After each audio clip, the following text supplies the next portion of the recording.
As I said at the top of the show, today's focus is on a proposed amendment to the North Carolina Constitution that would permanently cap the state's personal income tax rate at its current 5.5%. What would that mean for North Carolina? And joining us first to discuss, we have two guests. We have Dr. Patrick McHugh. Patrick is an analyst with the Budget and Tax Center. Before joining BTC in 2014, Dr. McHugh was a fiscal analyst at the North Carolina General Assembly, his duties included economic impact modeling and tax and appropriation. So he has a lot of insights in that. And actually next to him is Richard Bostic. Richard is with government relations with the North Carolina School Boards Association. This is a membership association that represents elected school boards across North Carolina, Republican and Democrat. And Richard also has many years of experience in fiscal analysis and work with the General Assembly. So both of you know what you're talking about, so help us understand what we're talking about with this constitutional amendment. Now, I'm going to start with you, Patrick. The idea of capping the state's income tax rate is not a new idea, not in North Carolina or nationally. I mean, Colorado passed a similar measure back in the 90s, Taxpayer Bill of Rights. I mean, it was broader than what we're talking about here. But there were some pretty significant impacts in Colorado in terms of their ability to invest. So I guess first explain, how does capping a personal income tax, sort of what does that do to a state, or what could the impact be? Well, as you said, it's not a new idea, but it's certainly an idea that's a bad enough idea that most states have seen fit to steer clear of it. The reality is, as you just mentioned, the half of our state revenues, more than half of our state revenues come from the personal income tax. And so if you cap the income tax rate, you're going to be locking in some historically low levels of investment in education, a whole host of other public needs that we have in this state.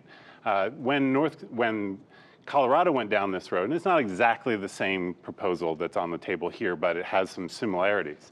When they went down this road, they saw their education investments drop from sort of middle of the pack nationwide, per pupil spending, teacher pay, variety of those kinds of indicators that show what we're investing in education. They went from middle of the pack nationwide to down to the very bottom of the barrel. Right. Well, I want to get there. I've got a chart that you share with us, and I want to pull it up on the screen. But it's about you're talking about the investments.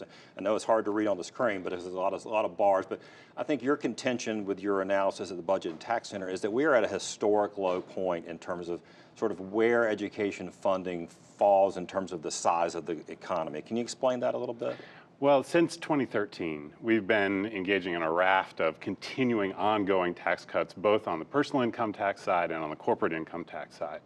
Most of those benefits have gone predominantly to wealthy North Carolinians, and actually, particularly on the corporate side, most of them have actually gone to folks that don't even live in North Carolina. A lot of the benefits of that are flowing to folks that live outside the state.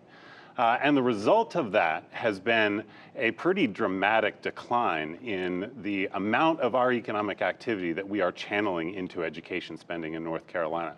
We've been sort of slowly, working down the amount of revenue that we have available, and that's really showing up in classrooms across the state. I mean, I think that's a big part of why we saw a huge protest, just a few weeks ago here in the state capitol. A lot of folks that work in education, a lot of folks that have children in schools, they're sick of it. They see what's happening on the ground. And I want to ask you about this, Richard, because we have seen some investments in education, but it's sort of as a share of it. I think our viewers understand you represent school boards. They see that at the local level, school boards asking county commissioners for money, more money. We just went through that. We taped the show here in Wake County. That just happened here. What are your school boards concerned about with this type of legislation? Well, we're opposed to the cap because we're afraid in a recession or a cut in federal funding that there'll be deeper cuts to education.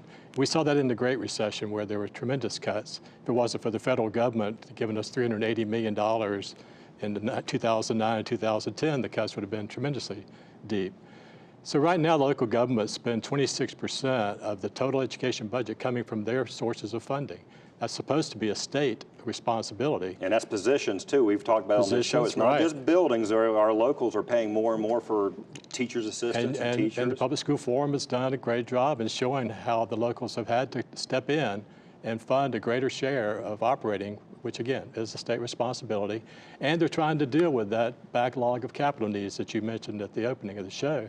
And if you're faced with this because of a restriction on the revenue side, then the next recession you'll see the cuts coming down, and we have 67 low wealth counties that don't have the means and the capacity to raise their taxes to hold harmless for those types of cuts. So it's a real concern. So I mean, so it's reasonable. I mean, both of you. I mean, it's reasonable that if you shrink the amount coming in, it's going to have to come from somewhere. Either you're going to have to cut it, you know, this investment's going to go down, or you're going to raise revenue somewhere else. We've seen new fees. You know, we're showing some charts now on the screen that shows how much income tax makes up. I mean, sort of how does that play out?